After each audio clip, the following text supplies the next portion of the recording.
რუსთავის მერი ქალაქის საჯარო სკოლების დირექტორებს შეხვდა, სადაც სასწავლო დაწესებულებებში დაგეგმილი და მიმდინარე ინფრასტრუქტურული პროექტები განიხილეს. Ამ ეტაპზე რუსთავში მე-6 საჯარო სკოლის სრული რეაბილიტაცია მიმდინარეობს. სასწავლო დაწესებულება 700 მოსწავლეზეა გათვლილი და მისი რეაბილიტაცია 2026 წლის ზაფხულში დასრულდება. დაგეგმილია ახალი სკოლების მშენებლობაც.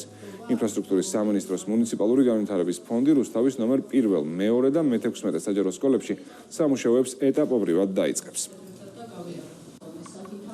შეხვედრა გქონდა სკოლის დირექტორებთან, მასწავლებლებთან, ვისაუბრეთ იმ ინფრასტრუქტურულ პროექტებზე, რომელსაც სამინისტროს ჩართულობით რუსთავის მერიის გუნდი განვახორციელებთ, რომ სკოლები გახდეს კიდევ უფრო კომფორტული, მოწესრიგებული, ასევე რამდენიმე სკოლის მშენებლობა იგეგმება ჩვენს ქალაქში და მნიშვნელოვანია, რომ თითოეული დეტალი განხილული იყოს ჩვენს დირექტორებთან და მასწავლებლებთან ერთად.